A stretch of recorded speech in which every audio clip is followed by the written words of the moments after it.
those that I didn't make vaping upstairs, I'm Demi. I'm the lead dietitian at Actaz. So I work with our rowers. I also, during my fellowship at the AIS many moons ago, spent a lot of time working with Ron Mundy, the national rowing dietitian. So I've been kind of working in rowing for quite a while as well. So today we've got a little bit of a mixed bag. So we're doing some fueling for purpose stuff. I'm going to spend some time talking around setting up the environment as well, because that's really big for me, and it's an area where I feel coaches can have a massive impact and really lead and set the standard there. And then I know a lot of you guys are wanting some race day stuff, so we'll definitely cover that off today. And then just wrapping it up with a little bit of a summary on how to put stuff into practice as well. But if anything pops up, it's like super casual, so just make sure you want to talk about anything, just let me know. But we're going to do some Mentimeter stuff as well today. So if you get your phone out, and you go to menti.com and you pop in the code, you can answer the first question, which is, what do you believe the most important priority when it comes to nutrition for athletes is? An answer. And it is going to be a word cloud, so the things that you can have more than one answer, but the most popular answers are going to be bigger.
Oh, some really great answers there.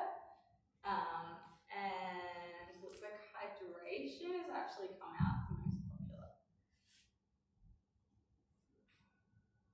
So when it comes to my priorities, obviously supporting performance, well-being is like the overall holistic aim. But in terms of what we do to focus on supporting performance and well-being in athletes, the main focus is on our total energy intake. Yeah. So getting enough energy to support what we're doing, getting that energy balance correctly, then it breaks down into what that energy is made up of: carbs, protein, fats, and the timing of that. So what macronutrients we have when to support that training and to recover from that training, and then the micronutrients in terms of vitamins, minerals, fiber, that kind of stuff. And then the 1% cherry on top, if the whole rest of the base is right, is then our supplements.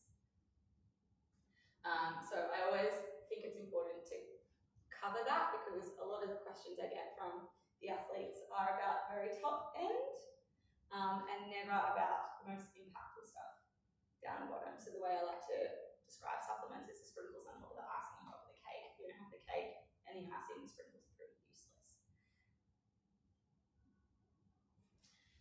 So why do we focus on total energy? So the body uses energy from food in two ways. 50 to 70% of our total energy is on just supporting our functions that are important for staying alive, basically. So hormonal development, immunity, bone health, growth, reproductive health, recovery, and then 30 to 50% of that is then your daily training energy. Okay. So what do we use our energy for in that main 50 to 70%?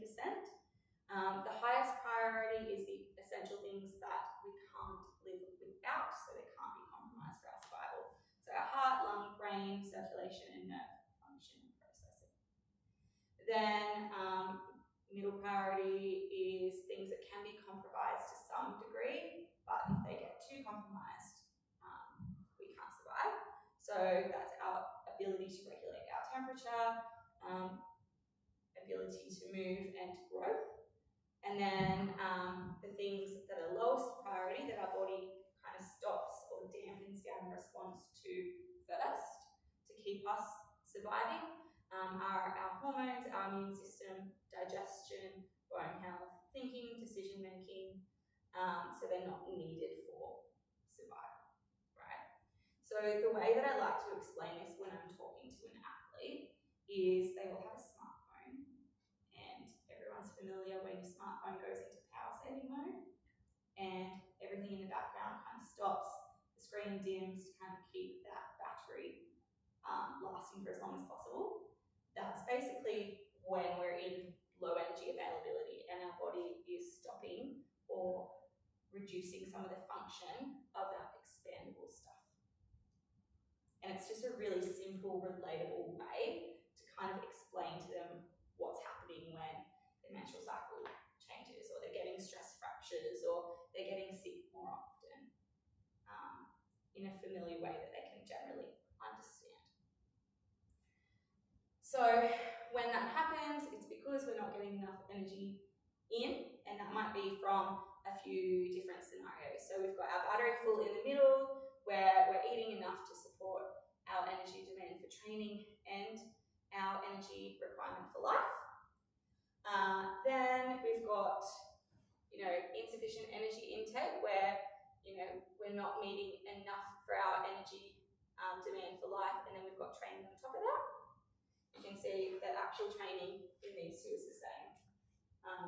It's just not meeting enough first. And then we move to the really high training load. So we still have the same energy need for life, but we have more training on top of that, and then that's where we can get that mismatch where there may need to be more for that to happen.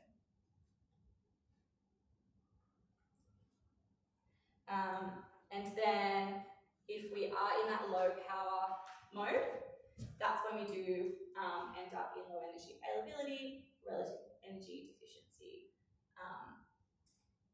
And when that happens, we have all of the adverse health outcomes, which is a lot, but besides like maybe some mood, some mental functioning,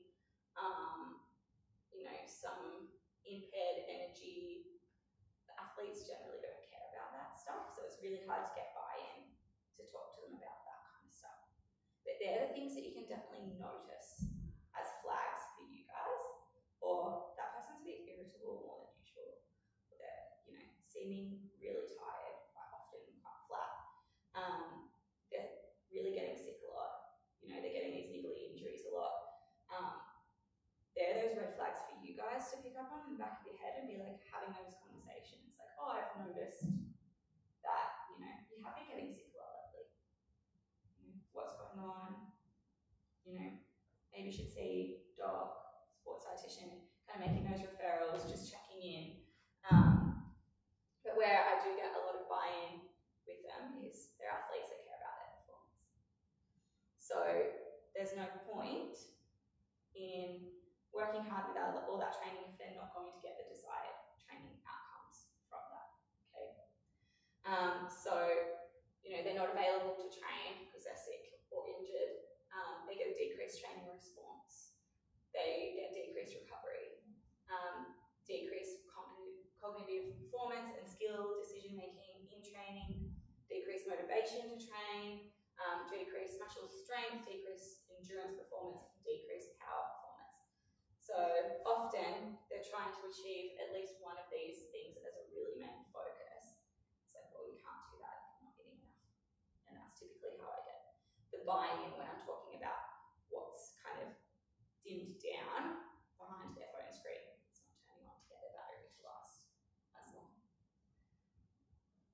So that's generally then how I lead to that conversation about getting enough. So I think it's really great for you guys to have that as a really good discussion starter when you're talking about how do we get get enough in, and why is it actually important to eat enough? Yeah. Something that's really hard for rowers to do because they have large energy needs, which is why I've started with this, because it's a conversation that pops up all of the time. Does anyone have any questions on that stuff?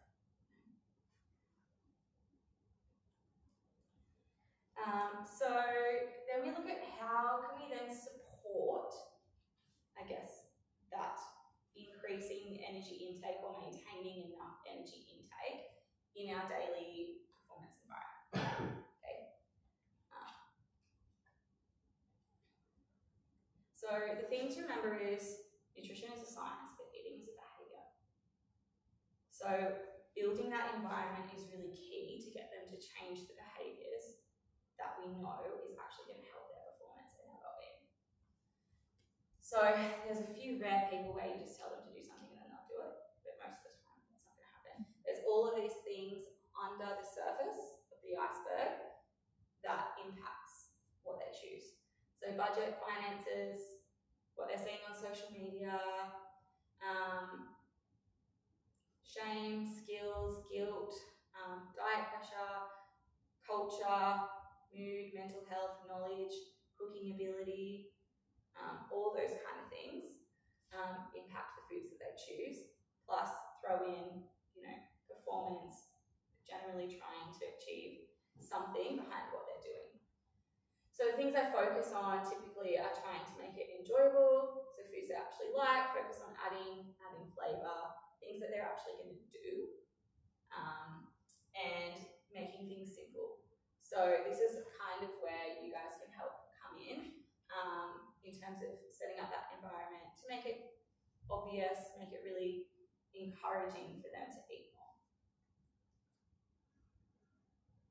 So what might that look like when we come to the food environment?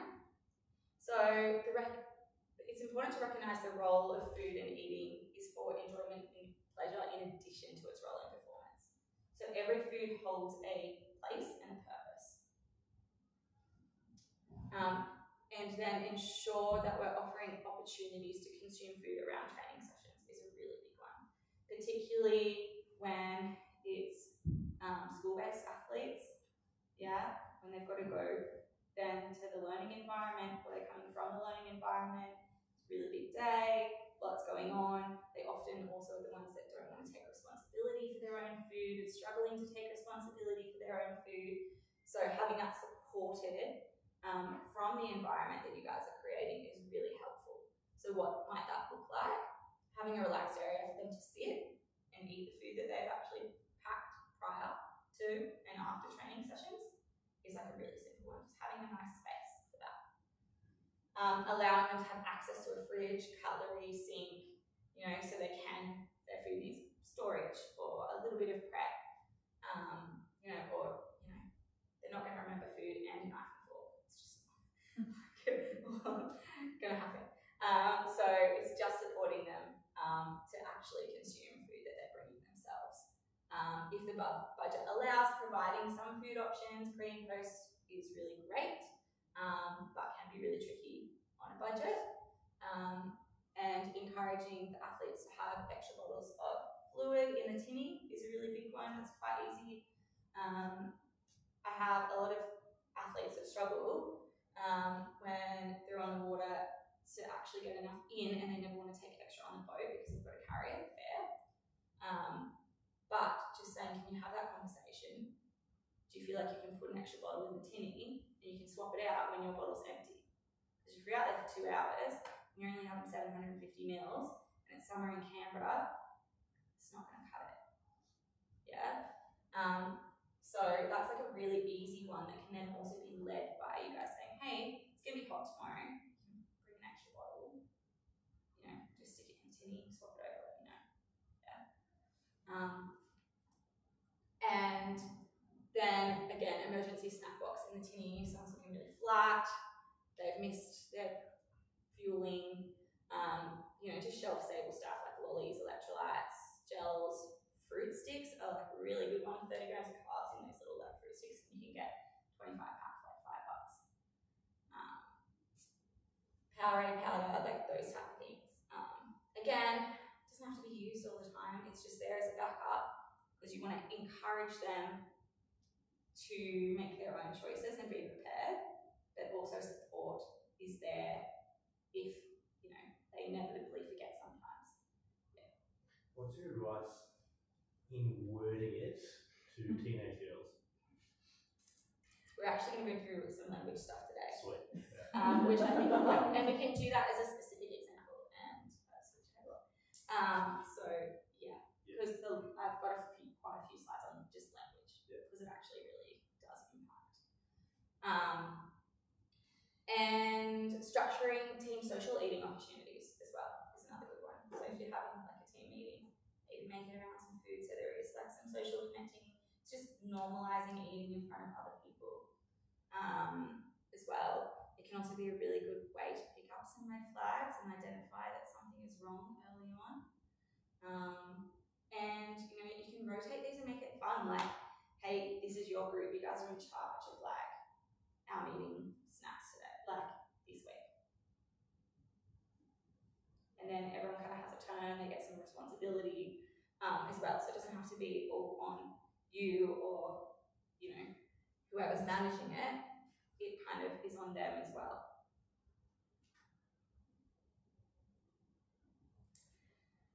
So just in terms of some ideas of some of those foods that you can have potentially stocked, what that might look like: juice, cereal, and that's a pretty cheap one. Things like banana bread, up and goes, fruit, LCM bars, ketone bars, muesli bars, muffins, crumpets, pikelets, dried fruit, breakfast biscuits, yogurt pouches, fruit purees, toast. That stuff is all really good to have before the early morning sessions. So the reason that is they're all really quickly digested foods, low in fat, low in fibre, low in protein. So there's not going to be much that slows down that digestion of carbohydrate. So it's going to be kicking in early on in that session.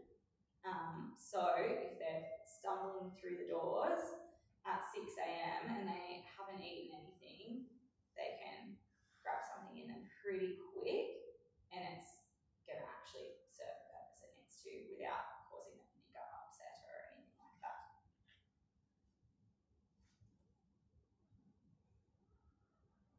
In comparison, say with up and goes, because often they are like the more pricey on the range. Like something like a flavoured milk that you can get, like say from Flavoured milk is great.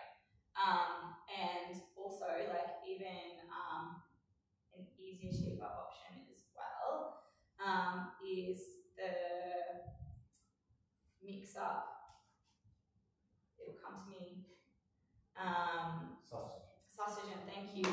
Yes, the Sustagen actual tub. Yeah. That they can just mix in. You can just buy another one. Yeah. It's pretty much the same as up and go.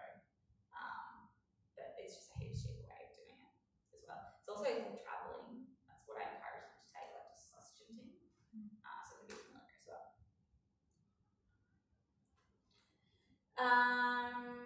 Then in terms of like supporting them during training, so if it's going to be starting on tipping for more than an hour, particularly if they've got other things that they're doing, like school age kids that are then going to need to concentrate for a day of school, that's when they start to need to think about having some carbohydrate maybe during, particularly if it's a high intensity session as well. What that might look like, generally I like to start with Powerade or some kind of sports drink, because they should already be having fluid, and then that's a pretty quick, easy way. They can just mix it in their bottle to get it in. But then you've also got things like your lollies, gels, fruit sticks, crackers, dried fruit and stuff as well. But typically on water, having the fluid options is the most simple way to go. But yeah, I find fruit sticks are being like hugely popular since I've introduced them to. Yeah, they just disappear really quick, and they're like a really good amount of carbs for such a small amount. It doesn't take long to chew and get in. Also weighs nothing as well. And then still encouraging them not to forget fluid. And the biggest thing around training is they have to train the way they're going to race with their nutrition. So they want to have foods around racing, which which will go into race plans, they need to train that way. Yeah. And that's such an easy pickup if you see them like fueling really well around racing, because normally they're actually thinking about that then. They're prepared. Why don't you do that in training? Yeah. Or, you know, if they don't go so well with their fueling around racing, like upset stomach, you know, just way undercooked. Right, well, what do you do in training? Yeah, so nothing new on race day. Those foods they should be trying around training.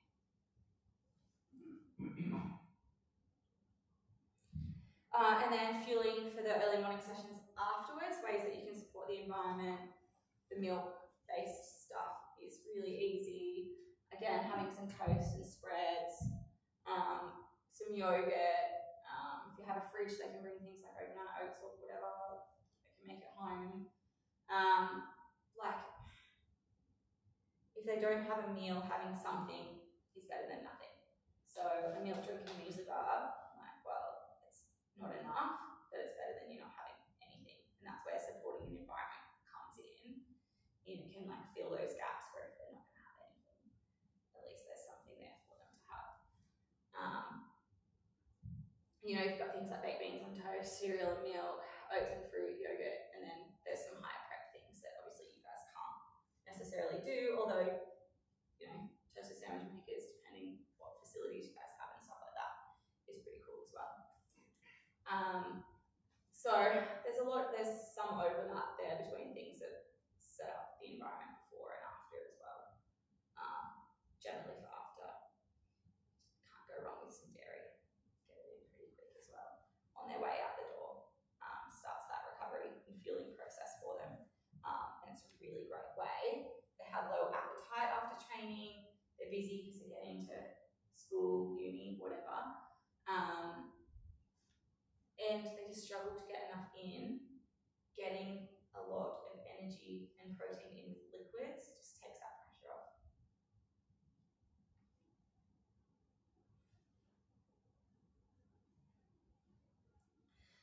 So how can you then further empower the athletes when it comes to the environment stuff? So encourage them to stay in their lane and not compare. So they're each individuals, and what works for another athlete, particularly younger athletes looking up to older athletes, doesn't necessarily work for them. Particularly things like supplements and stuff when they haven't got their key bases right. Yeah. Everyone's food choices and requirements are different. You guys can share your views, and other members can share, of the team can share their views without imposing them on athletes. Yeah, so everyone eats, everyone has their own views on food. It's just not pushing that onto other people. And ensuring foods are seen through a neutral lens. So we know foods are off limits all the time, so not labeling foods as good or bad or unhealthy, or treats, because that can really lead to strained relationships with food. And all athletes, including rowers, you know, this is something in that disordered eating spectrum that we struggle with. Yeah. I've seen a lot of rowers. I currently have some rowers that will only have certain foods if they've trained. Okay? Or only feel that they deserve to eat a certain amount of food if they weigh lighter. They're not a lightweight rower. They deserve to eat.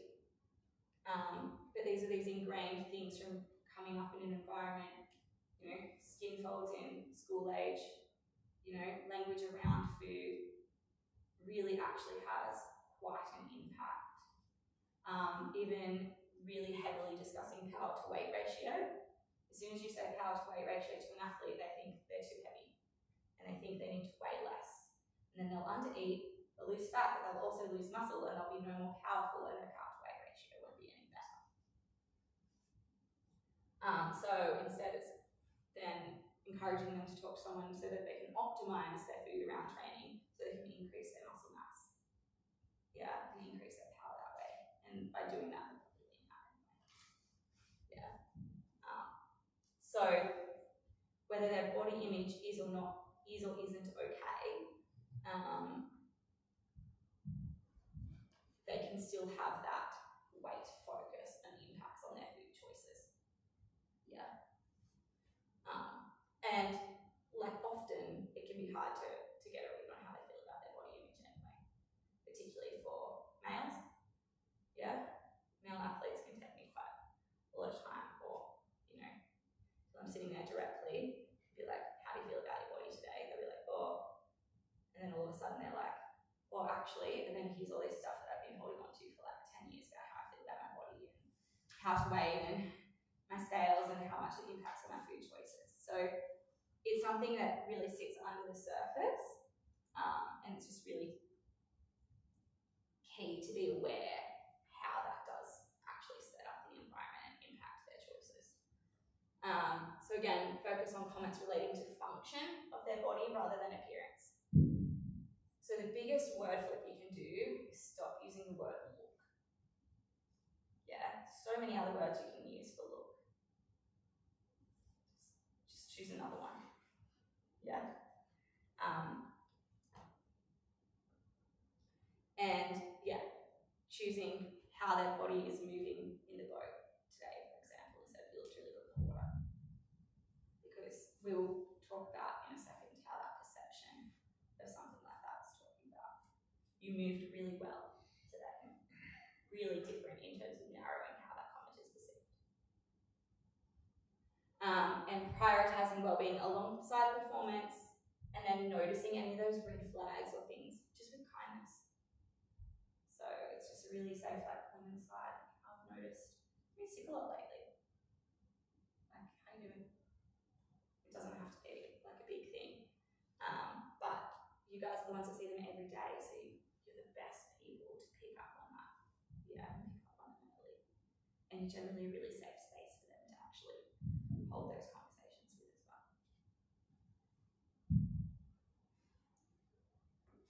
So the language stuff. So thoughtful communication and conversation, and considering how what you say is received is key to developing the relationships and the environment. Sorry, so I say swimming, I should say rowing, can flourish. You mean you've recycled this already? To do a lot of body positivity for swimming. Yeah, that's that.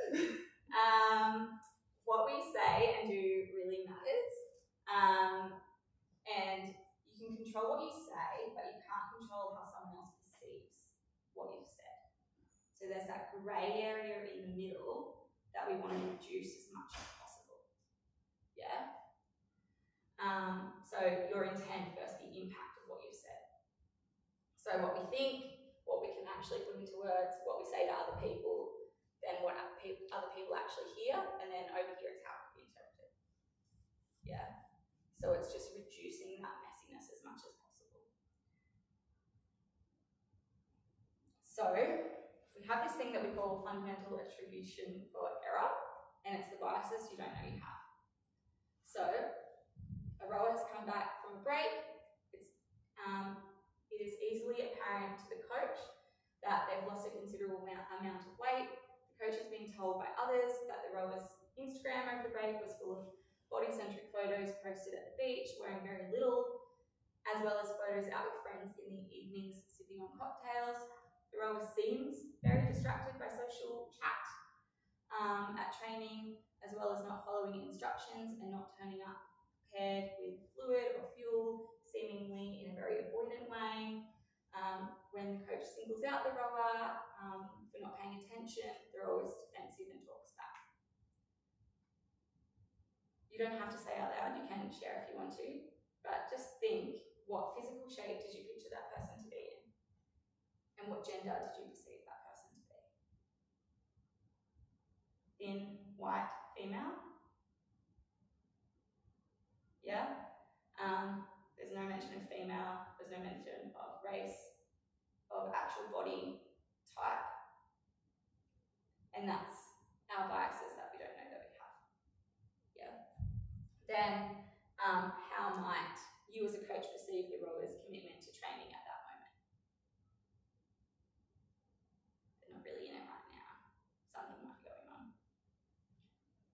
this individual actually has a recent ADHD diagnosis, is on medication, just starting new medication, struggling to adjust to that medication. That medication is really impacting and reducing their appetite. Really different. So it's just to highlight that we all have bias, and it's just to be aware of it, and that comes across in that perception of our language that we're using as well.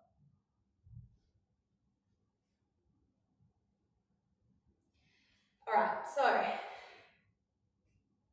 when we're providing feedback or talking to an athlete, if you say, when was the last time you had skin folds done?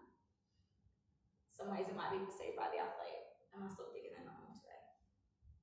Or, have I put on weight? Has my body changed? Coach thinks I'm fat. You did not say that at all. And it's probably definitely not what you intended. Yeah, you're just asking what you feel like is a direct question. Yeah? How else might we say that, or what could we say instead? What would your intention be, and how can you make it more clear?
Cool.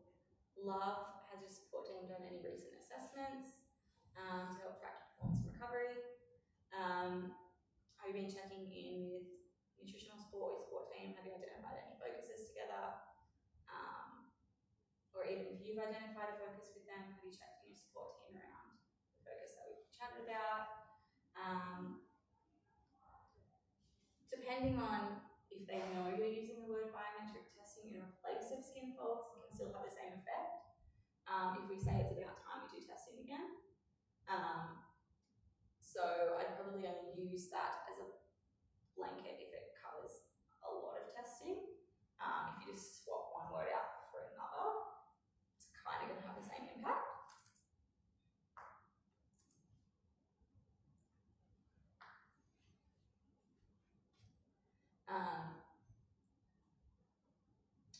Another one. So on break, make sure you're physically ready to come back to training. You can mean so many things, right? But commonly it's perceived, I should not eat much on break because I'm not training, or else I'll get fat. Maybe I should skip meals because I'm on break. You know, don't want to come back heavy. Yeah. So what could you say instead?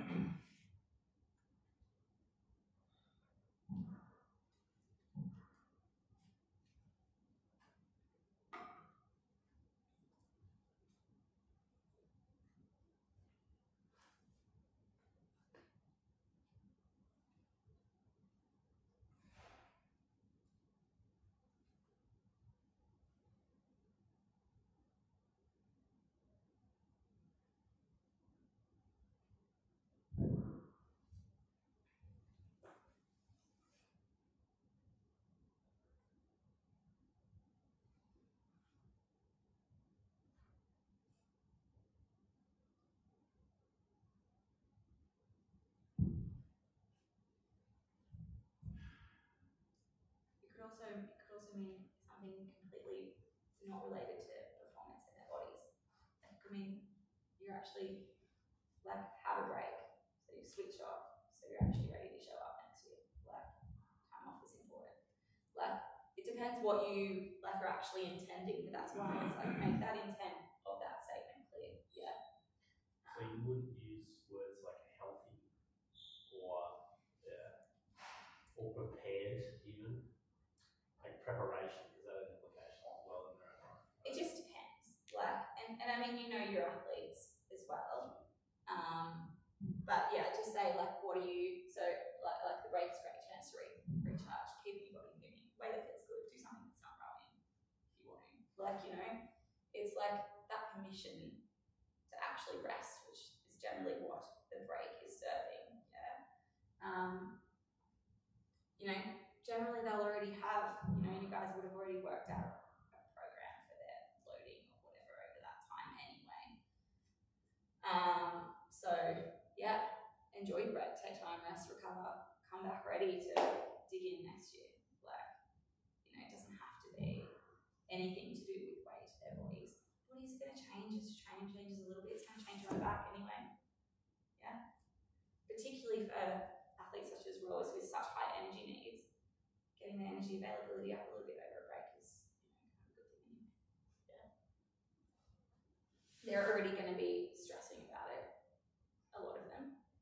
So we just, you know, that's where their head will jump if it's not clear. And a similar one, no mention around body. That's not the intent. Like, you could have just seen that they were like, you know, had some trips away and posted some photos or whatever. Looks like you enjoyed your time off. Did I eat too much? Like, as soon as you use that word look, they go, what's have I put on weight? Can coach notice? Like, you know, it's just, that word look is just so, gets in people's heads. So how could you say that differently?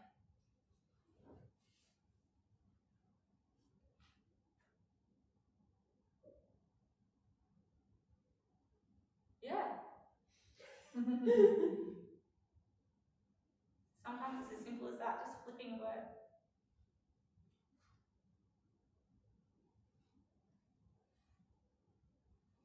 Don't know what to say than that. It's pretty simple. How's your break? Did you have a good break? What did you get up to over break? Just don't use the word look.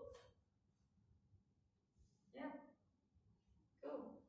You can see how that grey area around intent versus perception is, it can be quite messy. So some other things before we go into the race day stuff that you can do to help set up that environment. I've done some great activities with groups over the past that have been, you know, driven by myself and the coach around language and actions above and below the line, kind of what's acceptable, what's not acceptable. So it might be, you need to fuel for training, it's not acceptable to come unfueled. But comments about bodies in a certain way, that goes below the line. You know, certain behaviours, certain language that we use, you know, certain words that, you know, might be triggering or that we, you know, want to make not acceptable in our environment, commenting on another athlete's body. Like, that can all be then quite clear above the line, below the line behaviours that you can help them use, and also gives them permission to call anyone else out in a safe way, because hey, we've all agreed to this. There's plenty of other ways that you can do it too, but that's like as a group, kind of a nice way that then gives athletes some ownership and some say in that environment as well. So the race day stuff. So this is my road to racing, also the exact same as my road to fueling training session, depending on the time of day. So we want to keep all the fibre, fats, proteins at like 3 to 4 hours before, okay, because they slow down the digestion of the carbs. They're going to sit, if you have them really close,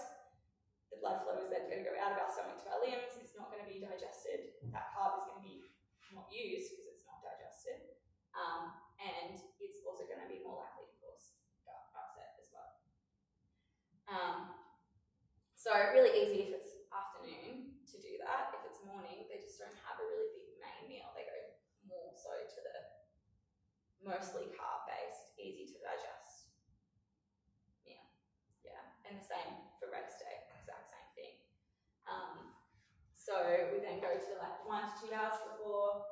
Again, it's relatively low fiber foods. They're simple, low GI, white carbs. They might have a little bit of protein in terms of milk or a little bit of fat in terms of some peanut butter to make it a bit more substantial and energy dense, but not heaps, so it's going to slow that digestion down. And then 15 to 30 minutes pre is all that just carb, simple, easy to digest stuff. Okay. And that can be a range of foods, but you can see like a lot of this stuff we had up on the pre-training fueling list as well. Yeah. Also, this is where caffeine would fall too. Yeah.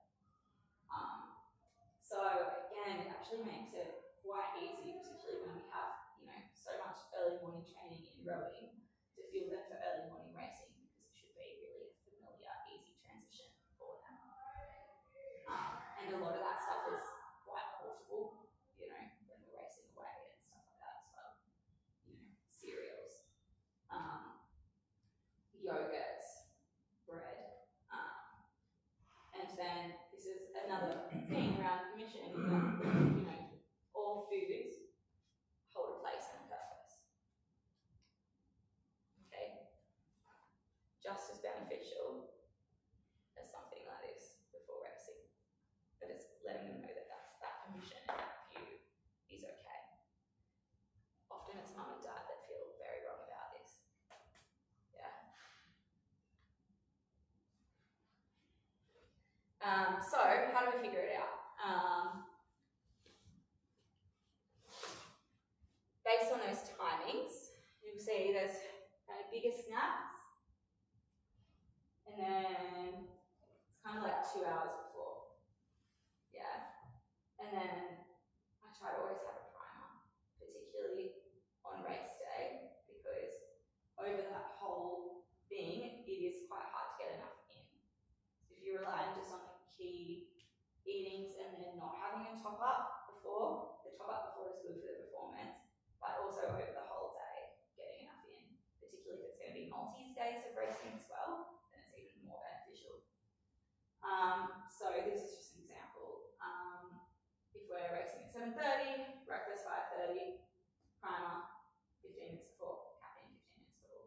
So you'd encourage them to take something on the water with them during their warm-up? Yeah, it might be, like again, it could just be Powerade. Okay. Yeah. And this can be manipulated as well. So it depends on the athlete, is it, something, depending on the time frame as well. Like this is a pretty tight time frame. Generally, if you can get something in before warm-up, just depends. Depends on athlete preference as well. If they just want to use fluids, I'd keep it pretty close because it's going to be digested like that. And they should be sipping fluid anyway. It's amazing how fast it hits the bloodstream. I have a type 1 diabetic son, and so with continuous blood glucose monitor all the time, and you can see how fast it goes. So being close. And you just also, it's going to help their hydration as well. If it's got a double focus, more likely to get it in. Then we race straight as soon as we can. Recovery, refuel snap. So something that's protein, carbs, and I'll go into what that actually looks like next couple of slides. Then we've got another race at 10. So again, there's a 2-hour gap. This one might be a little bit bigger. And then we might have another primer. This time we've got enough time. We're a bit hungry. We might have a half an hour before. Yeah, might be, Then same thing, we're going to have an early lunch because we had breakfast at 5:30. Yeah, and we've got a bit of a gap because we don't race again. Till actually that should be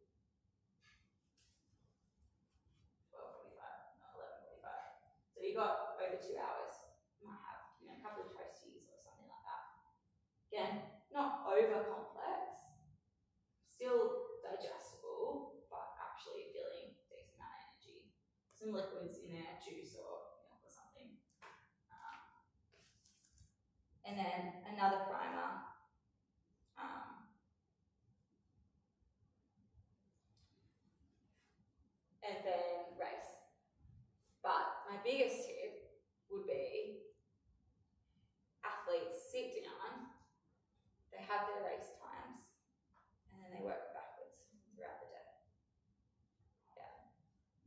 that's what I'll do when I'm sitting there with an athlete to try to get their race plan. Right. What times are you racing? When might you get up? Right, now let's walk backwards until we're awake. Yeah. And then that also then goes to the day before. Then I left this blank because it depends what's on the next day. Yeah, are they racing again? Okay, well, we need to hit the recovery and we're feeling pretty hard. Are they not? Then it can be a bit more free. Yeah. But they still need to pack stuff because they'll be stuck at the water with not enough snacks every time. So, that's something as a team you can all do together. Give them a bit of paper, give them their race times, sit down, write out your race times, what time will you get up, let's work backwards, and mind week.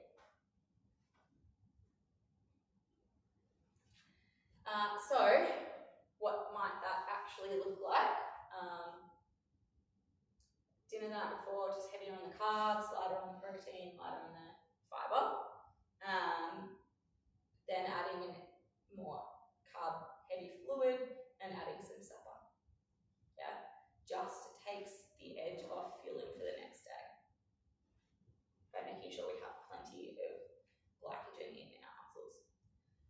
Then breakfast, 90 minutes before, there's something simple: Wheat Bix, milk, Milo, and a glass of Milo and milk. This athlete has that before training every morning. Very familiar, normally trains, within 30 minutes of eating that, so 90 minutes is not an issue. Pre-race primer, this athlete sipping on Powerade, but also getting in 4 to 6 apricot delights as well. Then post-race, we had a collection of things based on how they felt. Yeah, and it also encourages packing extra snacks. So they had chocolate milk, and then they either have yogurt, pretzels, Pringles. I like salty snacks if it's hot because it's going to help with that holding extra fluid and that drive for thirst. Sandwich it or a toasty or a couple of muesli bars. I should preface as well that this is a 16-year-old boy as well, who also really didn't want much ownership and was trying to get mum to do everything. But I did this earlier this week with him. Then he's having his pre-race primer, same apricot delights or 4 to 6 lollies, and then sipping on Powerade. This athlete also does have medication that impacts his appetite as well. So that combo of some apricot delights or lollies that's not too much food and Powerade was really helpful for this athlete as well. And then post-run lunch, really wanted some bacon and egg rolls or a couple of toasties.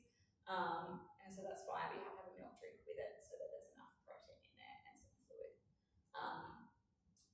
And then the same primer. So the primer was always the same, so they didn't have to think pre-race what they were going to do. But then after race, I had some variety.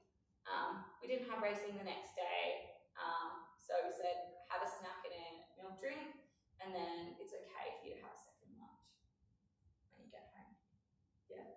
In fact, I'd encourage you having a second lunch because first lunch was at 10:30, and this is going to be at like 2 p.m. So. A question. I've had students who are like celiac and allergic to dairy and stuff. Do you have any suggestions for that dietary? Because I know milk is and carbs are a massive section of what we do for post and pre-fueling. Yeah, so celiac things like rice crackers and stuff are really good. Yeah, there's no gluten in those. Obviously, you've got your fruits, your dried fruits, fruit puree pouches, lollies, Powerade, that stuff's all okay.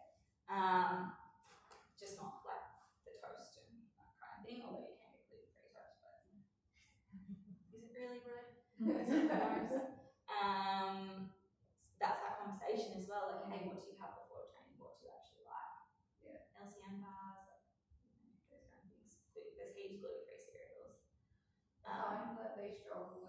lot more high sugar stuff and less low GI, because it's harder to get the GI, then it's a lot easier to just get sugar. Yeah. Yeah. And that's kind of what we want for racing anyway, though.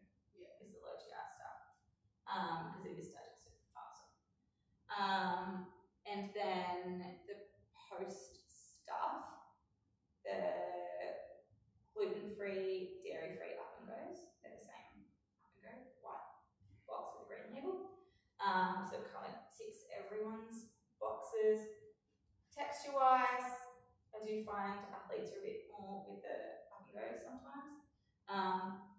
So if they can have milk, like it can be flavor milks and stuff, can be like the reason it's milk, I love milk, is because it's got everything we want in recovery in terms of protein, carbs, fluid, and it's got some vitamins and minerals and stuff like that as well. But that's just in normal milk, it doesn't have to be like fancy up and go or anything like that. It's just more appealing if you add some, like chocolate oats are like high commodity in our lactose free sugar. 90, like I would go through 90 in a week if I put them all out there at once, and they hide them behind everything else. And then like so if it's like lactose, if it's dairy in general, then I would go for more of the food-based options like protein, like recovery wise, I'd go like maybe like a protein-based muesli bar or something like that, because you're not going to tick all of the recovery boxes from a milk alternative unless it is supplemented like an up and go where it has added stuff in it. So yeah, it just depends. And that's when I probably encourage them to go see someone so they can find out what's going to be right for them, and then to let you know how can I support you based on what that person has said. Yeah. Dietaries, can be tricky. I'd say the gluten is probably the easiest these days.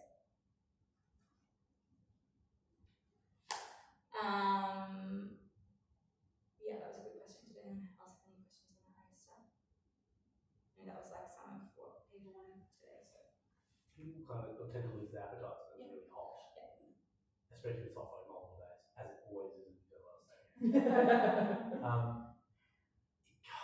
You fill up. If hydration is obviously very important, it's also easy to fill up on just drinking stuff, and then you leave yourself like the weekend having just drunk a bunch of stuff and not eaten enough. What do you recommend there? What should they focus on? Should they eat cold stuff or?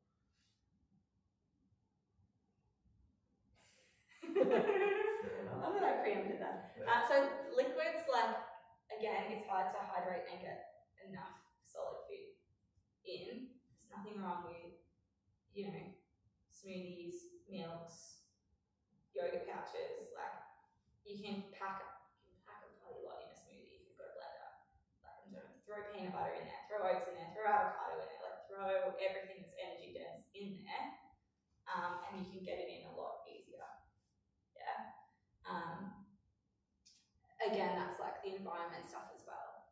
Yeah. Then I have something that I like to label purposeful eating. It's non-hungry eating, but you're eating for a purpose. Okay. Often an athlete will know if this is them. And one of the questions I really like to ask people is, how does your appetite change around different training loads and different training intensities?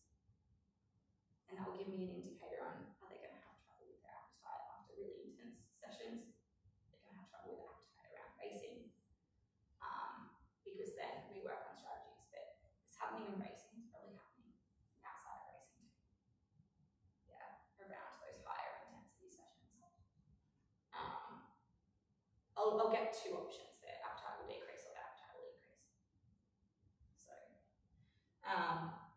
and then if their appetite does decrease as well, it's like, okay, well, our fibre, our veg, salad, that's not really important this day. It's going to make you feel really full. There'll be a lot of chewing, it's a lot hard to get down. Just put that away for now. It's not that purpose of fueling and recovery. Yes, long-term well-being, recovery, long-term well-being, very general health, very important. Race day, we don't need the fibre. Yeah. And yeah, different things like that as well. Like actually having too much, because that can be really filling as well. And just looking at what that is made up of. But liquids you can get in. And it's ticking that hydration box at the same time. So, and heat, like you need, like if you're dehydrated, there's like a 2% change in decrease in hydration has a massive performance detriment. It'll be worse than like not getting enough food in. So you can focus on both. It's gonna be best. Yeah. And like it can be like if it's hot, like slushies, freeze like Powerade, freeze juice poppers, like, you know, so that they're like pre and post cooling as well. And then that's gonna make it more appetizing as well. And salty snacks next to that stuff is like gold, because then it'll make them thirsty.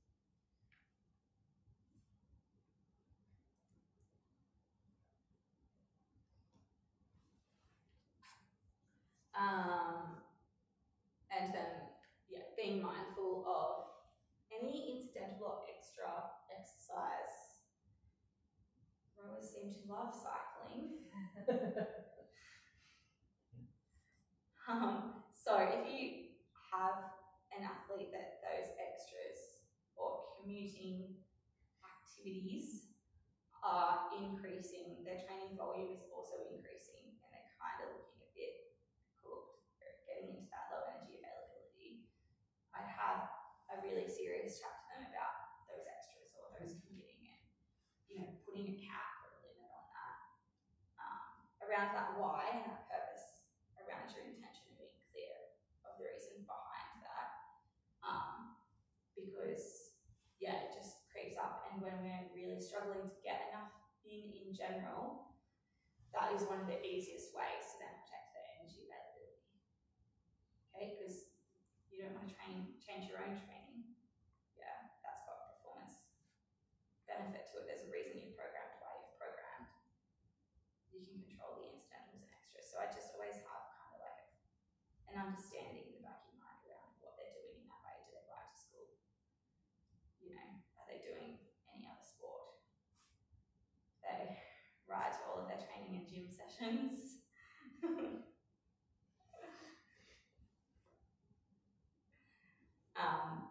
Because then they're just adding so much extra energy on top. Yeah, and it just becomes hard, too hard. And that's it from me. So, any questions? And then I'd love what your most key take home was, just my own interest. But yeah, any questions? Thanks, Demi. Thanks, Demi.